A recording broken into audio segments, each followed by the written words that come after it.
while. Appreciate it. This is CNN Breaking News.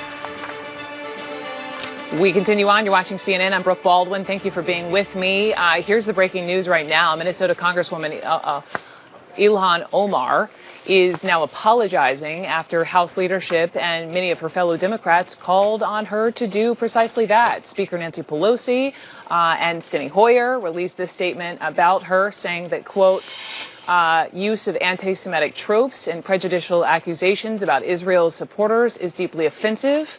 We condemn these remarks and we call upon Congresswoman Omar to immediately apologize for these hurtful comments. And the backlash over this tweet, this is where this all started. She had tweeted, quote, "It's all about the Benjamins, baby," and it was her response to the message critical of the Republican House Minority Leader Kevin McCarthy for going after Congresswoman Omar and her support of the anti-Israel movement called BDS, or Boycott, Divestment, and Sanctions. Later, Omar accused on Twitter the lobbying group AIPAC for paying politicians to be pro-Israel. So let's go straight to Capitol Hill and CNN's congressional correspondent there, Manu Raju. And so, Manu, what is the response now from Congresswoman Omar?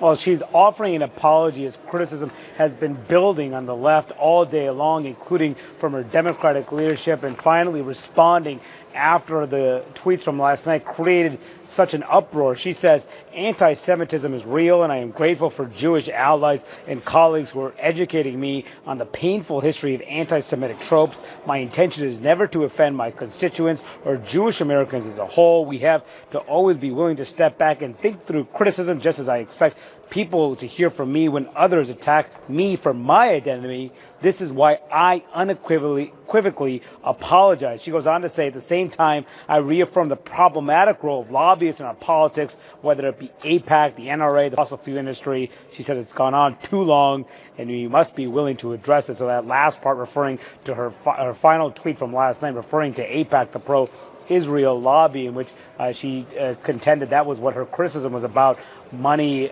being, when she said it's all about the Benjamins, but she essentially had to do this. She was facing an enormous amount of criticism from her leadership.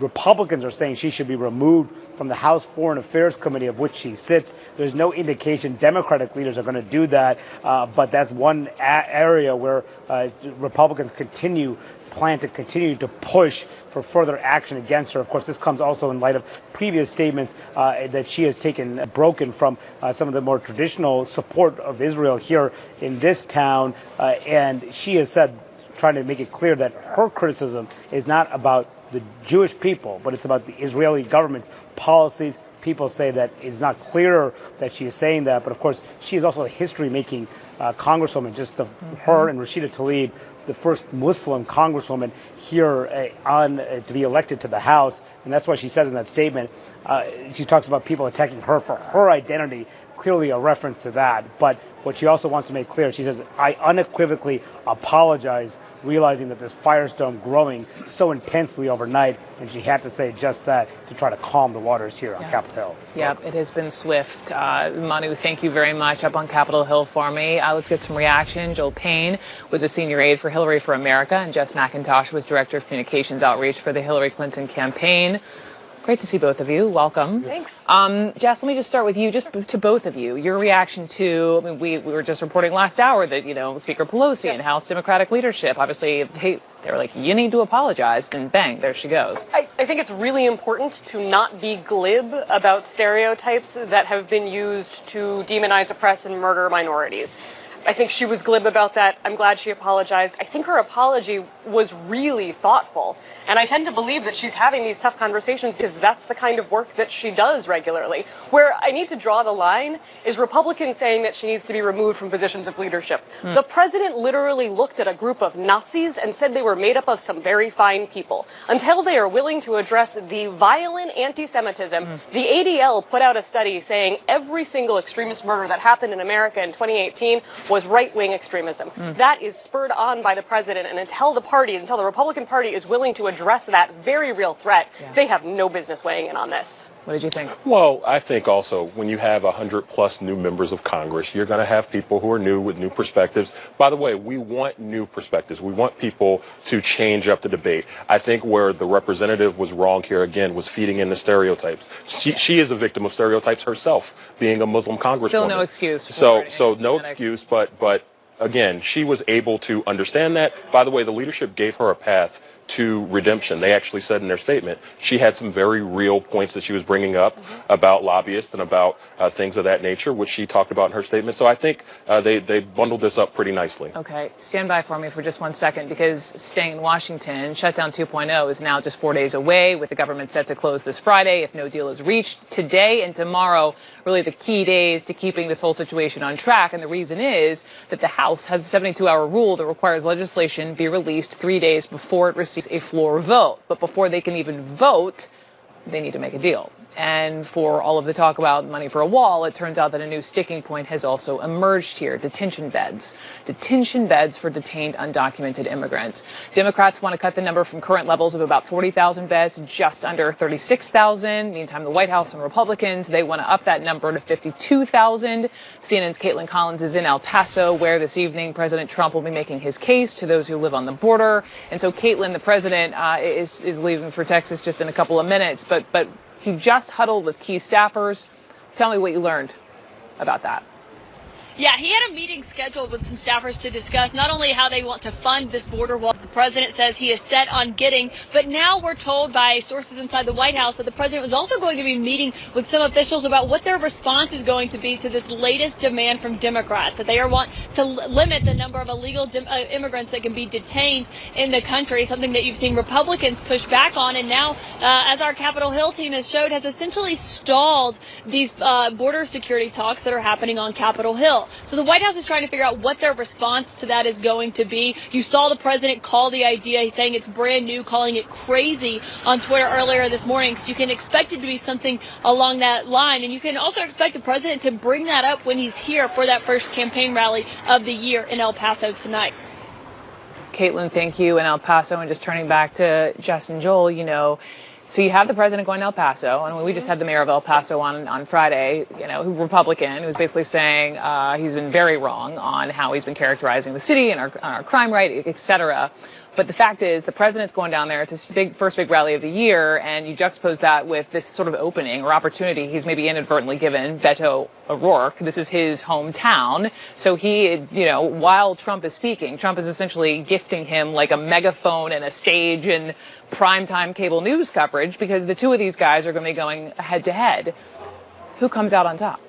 Well, look, he's the president, right? He's going to have the bully pulpit. There's always going to be a little inequity in terms of the stage. But I will say this. Congressman O'Rourke has been very smart about setting up this argument, talking about his perspective as someone who's actually from that region. You cannot underestimate. You've got mayors, Republican mayors from that area, who say what the president's saying is not true. Also, every member of Congress who represents a border county all disagree with the president on this issue. So while the president has the bully pulpit, it seems like the facts are on the side of the people who are opposed to him. Yeah, I think it's important to remember that 26% of the country voted for Donald Trump. 26% of the country heard all the racist rhetoric, heard the build the wall, Mexico's going to pay for it at all the rallies, and were like, yes, I'm on board with that. That's it. So we know who that appeals to, and Trump already has them. What it does is turn off the rest of America, the people who actively didn't vote for him, or the people who weren't afraid enough of what he could do before he got elected and started doing it. So I think, I would be happy to put up Beto against Donald Trump as a voice of leadership and reason and sanity any day. Which, by the way, we still don't know if he's running. Obviously. He says Oprah. He says that Oprah is going to make up his mind by the end of the month. But yes. But I think Joel's point is exactly right. The fact that a bipartisan group of congressmen who represent border communities all unanimously say what the president's saying is wrong and in fact detrimental, I think that's huge. Which is why so many of these city leaders have to hold his feet to the fire if he goes down there and continues to spout these just false. But the president feels like he always wins whenever he's talking about the border. Right. So while I think the facts may lie with where Jess and I, we'll see where he wins come Friday, and there's a lot of hundreds of thousands of federal workers at stake, and we're going to talk to one of them coming up in just a little bit. But also because of Trump, I would argue, you have a lot of people, a lot of women, a lot of Democrats coming out who are like, we're over it. we're running for president, and I want to switch gears and talk 2020 because both Senator Elizabeth Warren and Amy Klobuchar are officially in it to win it. Here they were this weekend. This is the fight of our lives, the fight to build an America where dreams are possible, an America that works for everyone. And that is why I stand here today to declare that I am a candidate for President of the United States of America. I am running for every parent who wants a better world for their kids. I'm running for every student who wants a good education, for every senior who wants affordable prescription drugs. I am running for every American. I am running for you. So that was just a taste of the news and these women over the weekend, competing visions for Democrats. You know, Warren is obviously more on the left, progressive. Klobuchar, maybe more center of the road Democrat. What did David Chalian, Midwestern pragmatic was how he put it. But does that sort of, is that emblematic of the divide within your party? I think the fact that we have so many women running means that we get to see a spectrum of different styles of leadership from women, which I think is a fabulous thing to happen to our party and to the country. Amy is she's the most popular senator in the Senate, right? She has the highest approval ratings from her state. You don't get those just by appealing to your own party. So clearly she's got a lot of Republican support in Minnesota. Which is the pitch she's making. That means that she has a more middle line approach, which I don't know if in a Democratic primary would be the way to go. I get really excited about the kind of radical things that Elizabeth Warren is willing to propose for our economy, because I think our economy is pretty broken. I think a lot of voters probably agree with me on that. So I'm very interested to see how Amy Klobuchar positions herself going forward. So interested in the divide now, but lest we remember not too far ago with the divide between Bernie Sanders and Hillary Clinton. And if you were a Hillary Clinton person, as you both were, that didn't, that was frustrating for you. That guys. went poorly. That was. Yeah. So the way I think about this primary, it's almost like three primaries in one. There's an electability primary going on. There's a base mad as hell primary, and then there is a charisma optimism primary going on. I would say like Booker is kind of fighting for that one, and then you've got the base, which is like Elizabeth Warren, Bernie Sanders, and then you've got the electability, which is Harris, and if Vice President Biden jumps in, that's where he's going to be. So it's almost like the NCAA tournament where you have these different regions, and where someone's got to win each region, and then you'll have a finalist from each area. That's where I think we are in terms of the stage of the primary right now. What about, I have to ask also as Hillary Clinton people, Amy Klobuchar also said she'll kick off her campaign in Wisconsin because, quote, as you remember, there wasn't a lot of campaigning in Wisconsin in 2016. With me, that changes.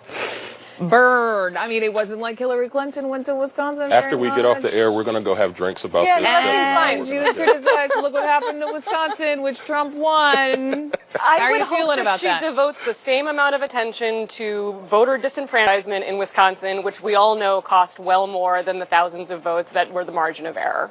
She should do what we did not do well. She should also thank Hillary Clinton for blazing a trail for her, because there's a lot of cracks in that invisible wall that Hillary Clinton talked about putting in, and a lot of them are going to benefit people like Amy Klobuchar.